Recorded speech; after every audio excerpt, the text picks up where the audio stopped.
Good morning, students. In the running topic of equilibrium, we have discussed till the numerical based on the equilibrium constant. Now, today we will discuss about the factors which depends on the equilibrium constant. Before this, we will again discuss what is the equilibrium constant. So let's see, there is a reversible reaction A plus B gets C plus D. This one is a homogeneous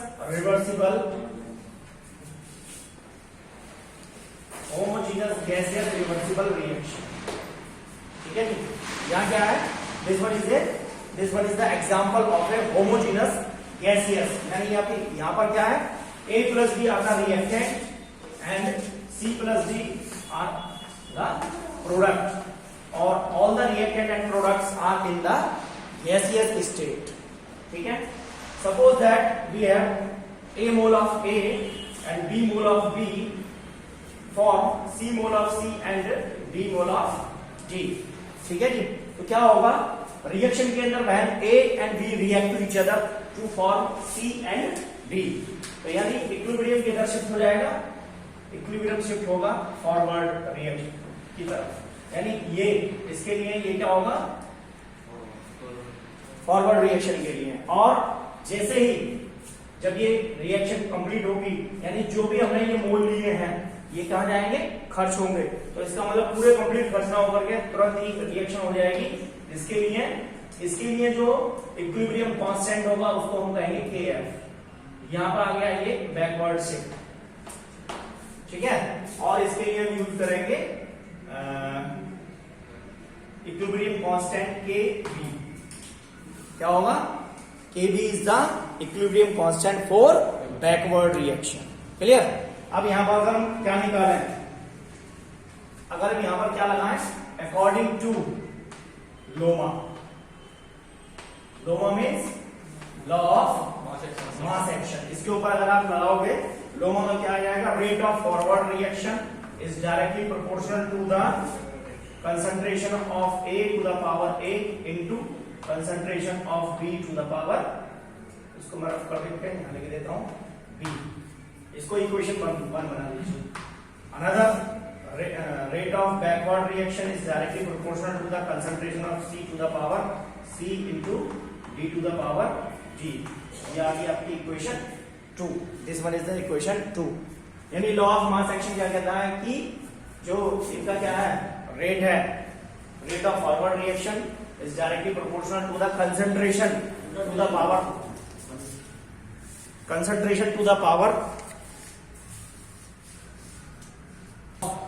जो sign of proportionality है इसको remove करेंगे, तो rate of forward reaction is directly proportional to the is equal to the Kf और A to the power A into B to the power B, और आ जाएगा आपका rate of backward reaction is equal to Kb, और किया जाएगा C to the power C into B to the power B।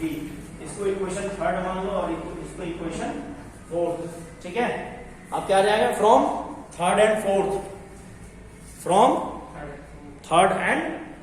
क्या हो जाएगा, अगर ये क्या है, इक्विलिब्रियम के ऊपर है, सो एट इक्विलिब्रियम, भाई इक्विलिब्रियम क्या होगा,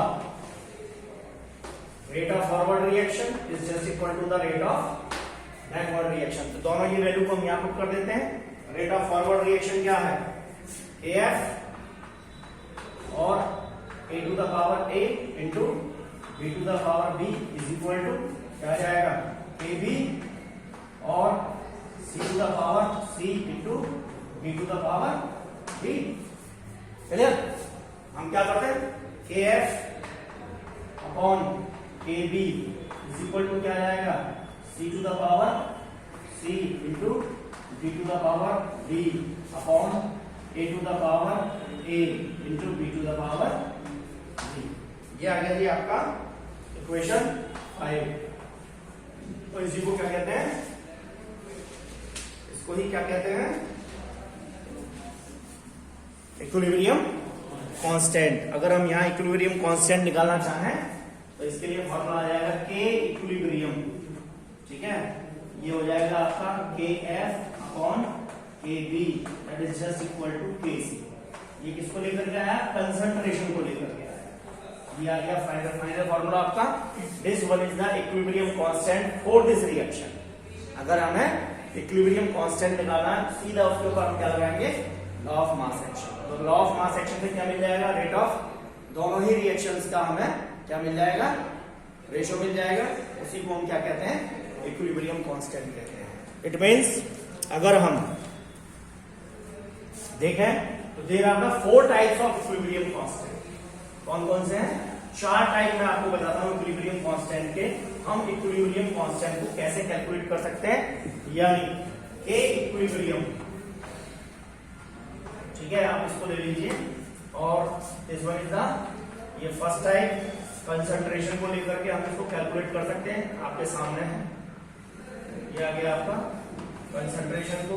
सेकंड इसको लेकर के प्रेशर को लेकर के, इसको क्या कहेंगे, इसको कहेंगे केसी, इसको कहेंगे केपी।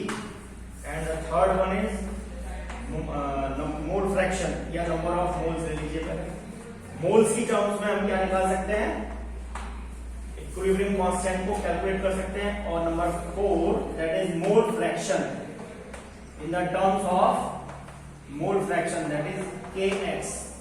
हम इन 4 तरीके से इक्विलिब्रियम कांस्टेंट को कैलकुलेट कर सकते हैं। क्लियर। नेक्स्ट उसके बाद क्या आता है, अगर हम इनकी यूनिट देखें, साथ में यहाँ यूनिट भी लिख लो। अगर हम इनकी यूनिट देखें तो यूनिट आपकी आ जाएगी, what will be the unit, unit हो जाएगी आपकी एसी की यूनिट हो जाएगी मोल पर लीटर, मोल पर लीटर और delta two the power n। और केपी की हो जाएगी आपका एटमॉस्फेयर और डेल्टा की पावर एन जी, ठीक है जी। और यहाँ भी ले लेना जी। के एन की हो जाएगी, क्योंकि के एन को हम किसके रूप में देख रहे हैं, मोल्स के रूप में, the moles to the power delta N G, ठीक है। और के एक्स की क्या है, कोई यूनिट नहीं है, ये ध्यान रखेंगे। एक भी यूनिट बहुत इंपॉर्टेंट है, यानी आप यूनिट के बिहाफ पर ही क्या कर सकते हो, पहचान सकते हो कि किस क्या दिया हुआ है।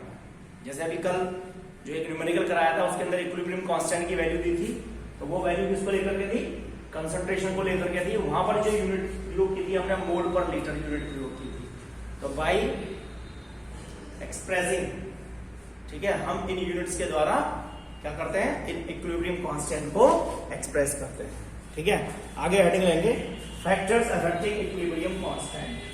जो हो गया दोबारा इक्विलिब्रियम कांस्टेंट। आगे देखते हैं फैक्टर्स, कौन कौन से फैक्टर ऐसे हैं जो इक्विलिब्रियम कांस्टेंट को क्या करते हैं, प्रभावित करते हैं।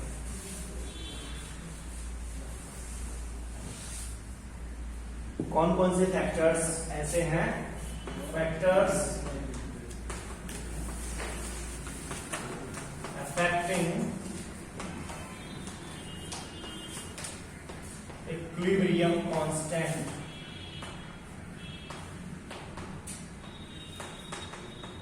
ठीक है जी।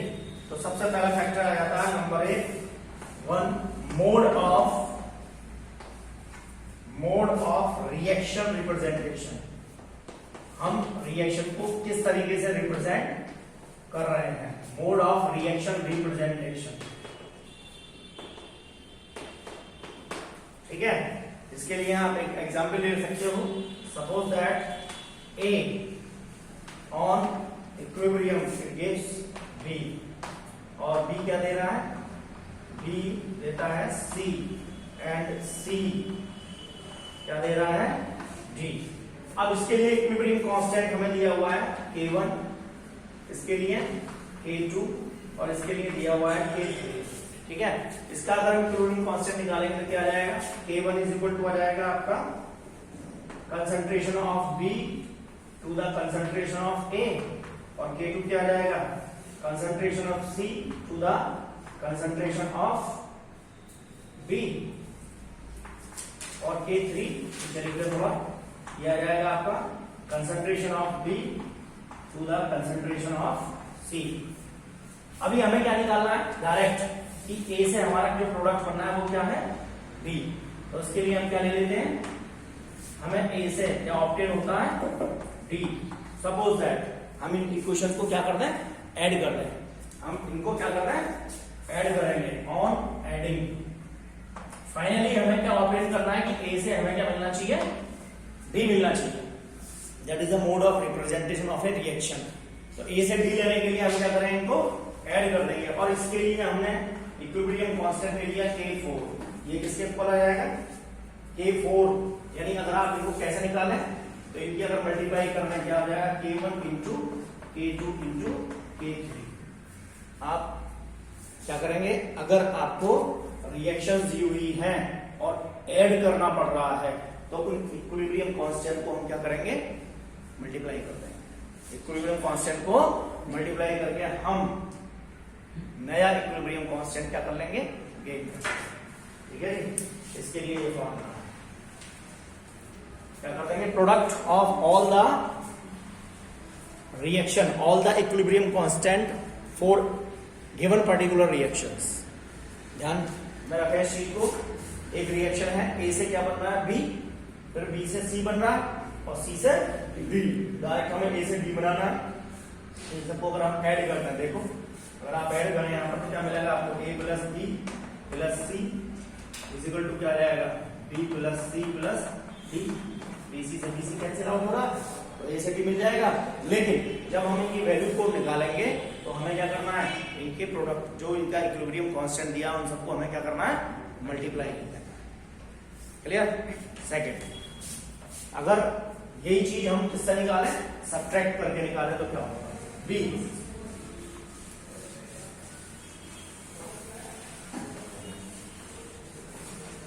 इसी का पार्ट है इक्विलिब्रियम कांस्टेंट बी। देखिए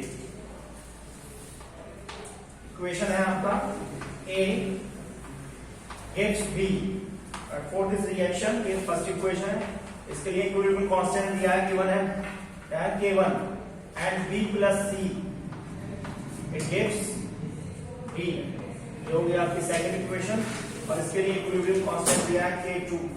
तो अब हम क्या करेंगे इस इक्वेशन 1 में से इक्वेशन 2 को माइनस कर देंगे। माइनस करने पे क्या जाएगा आपका a और यहां जाएगा minus b minus c is equal to क्या जाएगा b माइनस b। ठीक है, अगर इसको ऐड कर लें a plus D is equal to क्या जाएगा जो जाएगा आपका b किधर है a किधर जाने पे b कितना हो जाएगा 2b प्लस c। और इसके लिए यदि हम इक्विलिब्रियम कांस्टेंट निकालें k इक्विलिब्रियम तो हमें क्या करना पड़ेगा डिवाइड करना पड़ेगा। यानी अगर सब्ट्रैक्टिंग वाली कंडीशन है, अगर आपके सामने सब्ट्रैक्टिंग वाली कंडीशन है तो इक्विलिब्रियम कांस्टेंट को हमें क्या करना पड़ेगा डिवाइड करके हम इक्विलिब्रियम कांस्टेंट को गेन कर लेंगे। क्लियर। तीसरी कंडीशन देखिए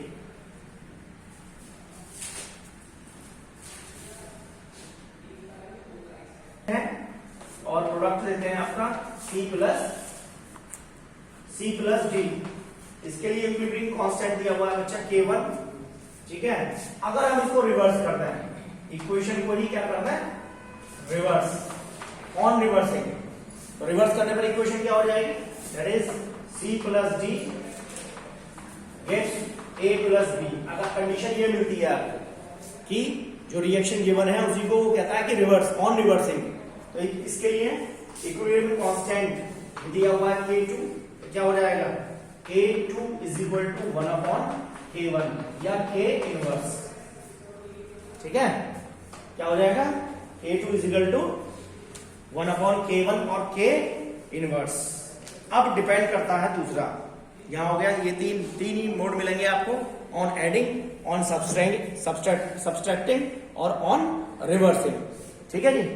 थर्ड सेकंड है ये हो गया first mode of reaction representation.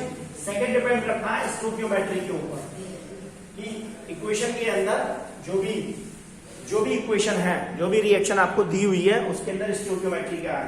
तो सेकंड लिख लेंगे आपका सेकंड है factor stoichiometry.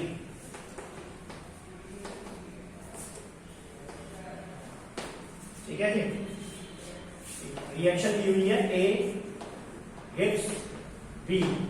For this reaction equilibrium constant यानी K1 हो जाएगा आपका concentration to the B divided by the concentration of 1. अब अगर हमने यहाँ क्या ले लिए, इसके n मोल लिए हैं, n mole of A gives n mole of B. तो यहाँ क्या स्टोइकियोमेट्री आएगी. अब इसके लिए क्या निकालेंगे, K2 इस रिएक्शन के लिए क्या आ जाएगा, concentration of B to the power of n divided by concentration of A to the power of n. यानी यहां पर क्या आ गए, जो नंबर ऑफ मोल्स दिए इसके n मोल है, n मोल ऑफ A क्या करते हैं, n मोल देते हैं किसके, B के. तो ये कहां पहुंच जाएंगे, पावर में, अकॉर्डिंग टू इक्विलिब्रियम कांस्टेंट और या according to law of mass action. ठीक है. तो उसके बाद क्या आ जाएगा, इसके बाद यदि आप यहां वैल्यू को कैलकुलेट करोगे, अगर आप ये देखना चाहें हम ऐसा भी लिख सकते हैं इसको, K2 is equal to B concentration of B to the concentration of A और इसकी होल पावर क्या ले लें, n. और B अपॉन A क्या है, K1. B अपॉन A की वैल्यू क्या है, K1 है. तो इसको यहां पुट करते हैं. तो K2 इज इक्वल टू क्या आ जाएगा, तो जी K1 to the power n. क्या मतलब हो गया इसका, कि जो इक्विलिब्रियम कांस्टेंट है कौन सा, new, that is equal to the K equilibrium कौन सा, old, to the power coefficient. ये बात ध्यान रखिए. ठीक है. नया इक्विलिब्रियम कांस्टेंट की जो वैल्यू होगी वो पुराने इक्विलिब्रियम कांस्टेंट की कोएफिशिएंट की पावर के बराबर होगी. यानी जो कोएफिशिएंट रिएक्शन के अंदर दिया हुआ है उसको हम क्या कर देंगे, पावर में लेंगे. तो ये क्या आ जाएगी, यानी स्टोइकियोमेट्री के ऊपर भी क्या डिपेंड करता है, इक्विलिब्रियम कांस्टेंट डिपेंड करता है. थर्ड आगे. अच्छा एक और देखिए, जैसे सपोज दैट आपको रिएक्शन दी हुई है A और ये गिव्स B.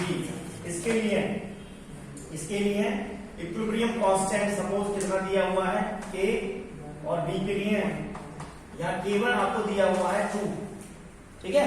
एग्जांपल में मैं एक्सप्लेन कर रहा हूं. ठीक है. कितना दिया हुआ है, 2 दिया हुआ है. और आपको कैलकुलेट क्या करना है, वो कहता है कि 2A is equal to 2B.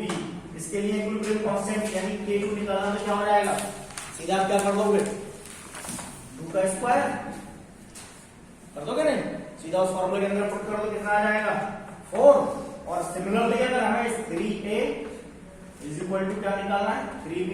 इसके लिए अगर इक्विलिब्रियम कांस्टेंट निकालना है तो क्या करोगे, जो नया वाला है उसके कोएफिशिएंट कितना है, नया वाला कितना दिया हुआ है 2, K2 दिया हुआ 2 to the power 3. 2 to the power 3 कितना आ जाएगा, 8. सिर्फ कॉन्सेप्ट को आपने ध्यान रखना है, बाकी सब चीजें आसान होती चली जाएंगी. ठीक है. तो ये आ जाएगा आपका इक्विलिब्रियम कांस्टेंट. ये हो गया आपका second stoichiometry. Third, use of different variables. Rough कर दूं,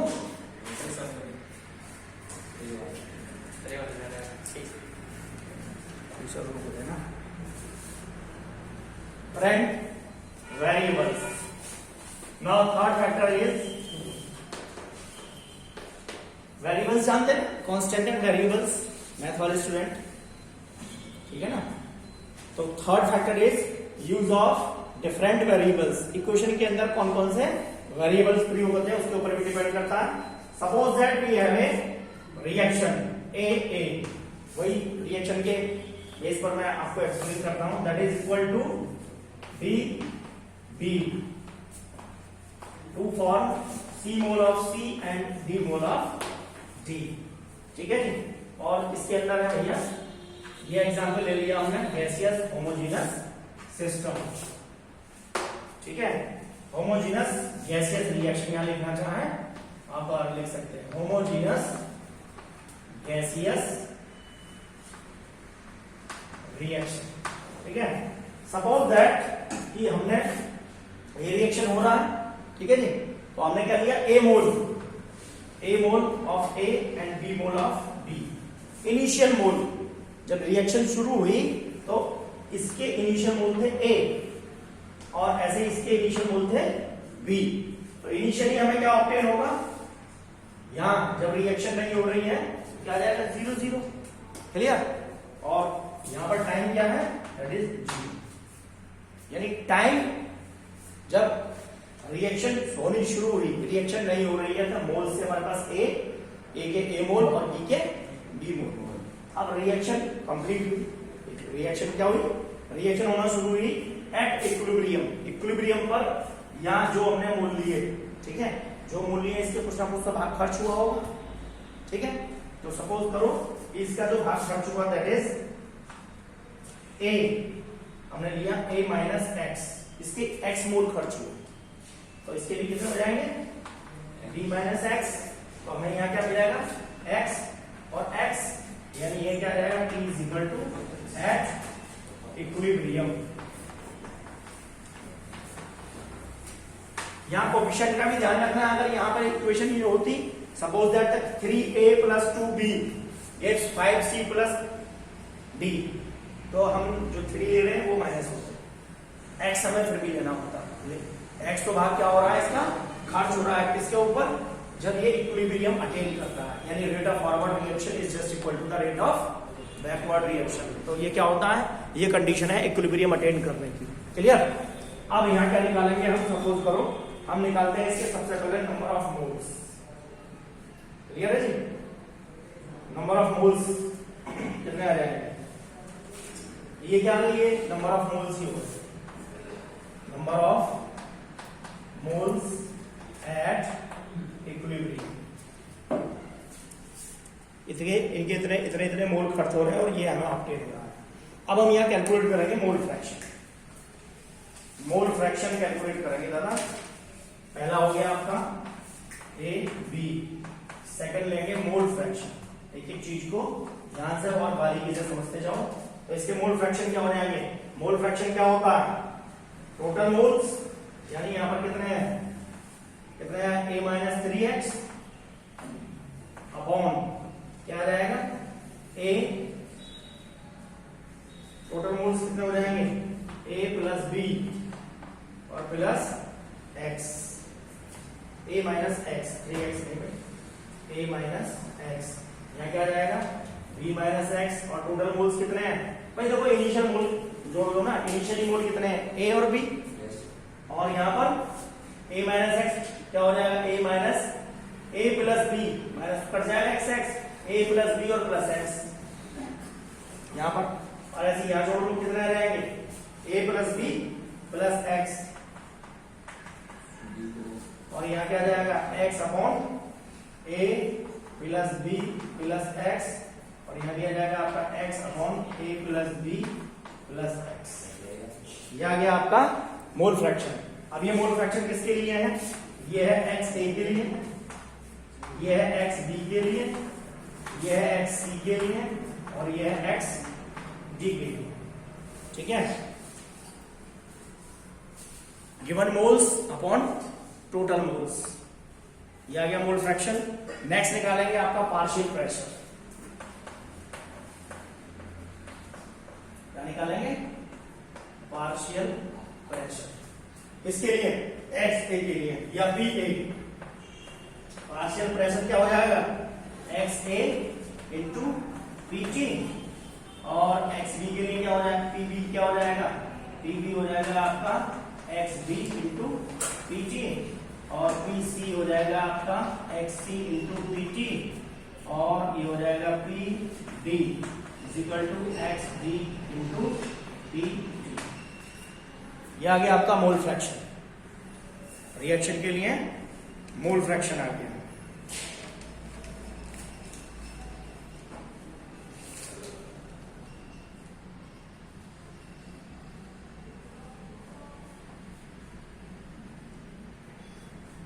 ठीक है जी, आगे चलें। आगे देखिए, आपने निकालना है हमें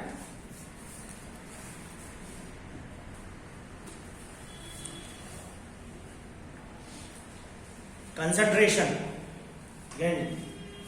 नेक्स्ट निकाल लीजिए आप इनकी कंसंट्रेशन। ए के लिए कंसंट्रेशन क्या हो जाएगी? A minus x number of moles upon volume, और इसकी आ जाएगी V minus x upon V, और यहाँ आ जाएगी आपकी x अपॉन V, और ये भी आ जाएगी आपकी x upon V। This one is the concentration A minus x upon V, V minus x upon V, और x upon V into x upon V। यानी वॉल्यूम से अगर डिवाइड कर देते हैं नंबर ऑफ मोल्स, कंसंट्रेशन क्या होता है? Number of moles upon volume. ठीक है जी, अब निकालेंगे आप। हो गया, मैं इसको रख कर रहा हूं। नेक्स्ट अब खेल शुरू होता है किसका? इसके बाद आता है आपका सारे के सारे इक्विलिब्रियम कांस्टेंट को हम क्या करें? निकालें ऑल द इक्विलिब्रियम कांस्टेंट। सबसे पहले निकालें Kc।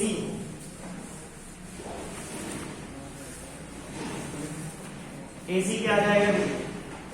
Equilibrium constant in terms of number 1 equilibrium constant in terms of concentration. उसको हम क्या कहते हैं? Record as Kc। Kc is equal to क्या हो जाएगा? C to the power C into D to the power D upon A to the power A into B to the power B। ठीक है जी, ये आ गया आपका इक्विलिब्रियम कांस्टेंट के टर्म में कंसंट्रेशन। दूसरा निकालते हैं आप आपका सेकेंड। क्या निकालते हैं? Equilibrium constant in terms of mole. Mole के टर्म्स में निकालोगे इसको हम कहेंगे Kn। ये क्या बराबर हो जाएगा? Nc to the power Nc का कंसंट्रेशन इंटू Nb का concentration upon Na to the concentration upon Nb। ये आ गया आपका इन टर्म्स ऑफ मोल्स। जो कंसंट्रेशन दी हुई है उनको अगर आप यहां पुट कर देंगे तो इसका आंसर निकल जाएगा। थर्ड आपका equilibrium constant in terms of mole आ गया, मोल फ्रैक्शन। मोल फ्रैक्शन के टर्म्स में आ जाएगा आपका Kx that is equal to Xc to the power C into Xc to the power D upon Xa to the power A into Xb to the power Xb to the power. यह आ गया आपका मोल fraction के terms में। और last बचता है आपका pressure in the terms of pressure. Pressure के टर्म्स में क्या हो जाएगा? देख लीजिए। Number 4 equilibrium constant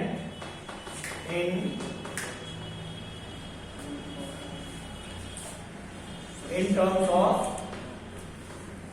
pressure। Pressure को किसके द्वारा?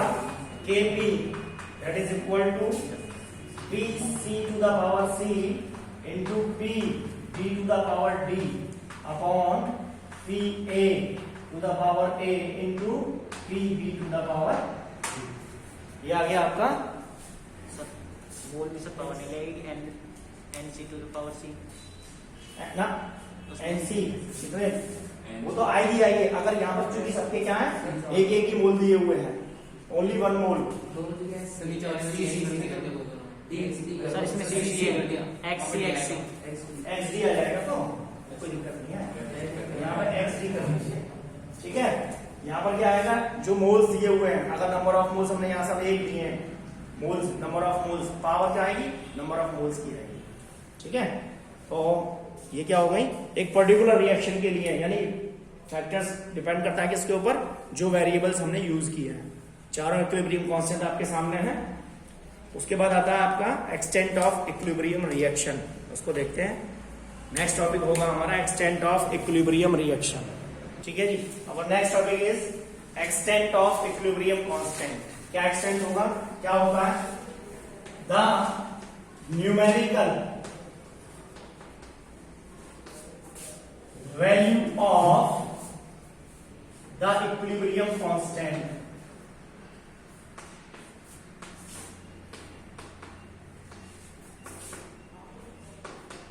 the numerical value of the equilibrium constant for a reaction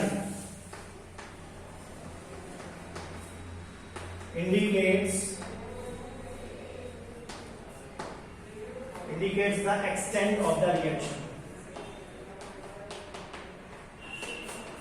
extent of the reaction। ठीक है जी, किसी भी इक्विलिब्रियम कांस्टेंट की जो न्यूमेरिकल वैल्यू होती है किसी रिएक्शन के लिए, वो उसके एक्सटेंट को रिप्रेजेंट करती है। And the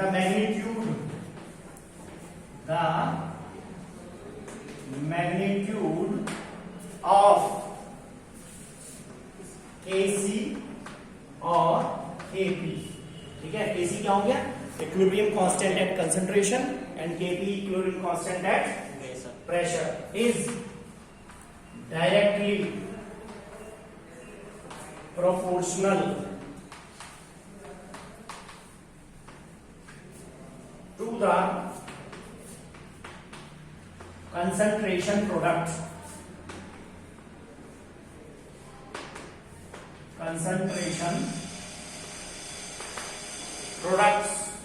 and inversely proportional to